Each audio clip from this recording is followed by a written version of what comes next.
Forbes billionaire তালিকা 2025 অনুযায়ী wrapper, প্রযোজক ও ব্যবসায়ী জে-জেড বিশ্বের সবচেয়ে ধনী সঙ্গীত শিল্পী। আমেরিকান এই তারকার সম্পদের পরিমাণ $2.5 বিলিয়ন, যেটি ব্রুস স্প্রিংস্টিনের মতো সুপারস্টারদের মোট সম্পদের দ্বিগুণ এবং মাদোনা ও ডক্টর ড্রের সম্পদের 3 গুণেরও বেশি। এই তালিকায় জে-জেডের প্রতিদ্বন্দ্বী টেলর সুইফট ও রিহানা।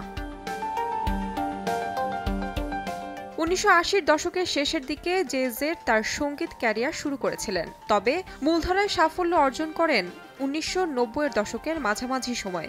1996 সালে তার প্রথম অ্যালবাম রিজনেবল ডাউট মুক্তি পায়, যা সমালোচক মহলে ব্যাপক প্রশংসিত হয়। এরপর থেকে জে-জেড শিল্পী ও রেকর্ড এক্সিকিউটিভ দুই ভূমিকাতেই কাজ করেছেন। তার শেষ 11টি অ্যালবামই বিলবোর্ড 200 তালিকায় শীর্ষে রয়েছে, যার মধ্যে রয়েছে Magna Carta Holy Grail, Watch the Throne, the ব্লুপ্রিন্টের মতো জনপ্রিয় অ্যালবামগুলো।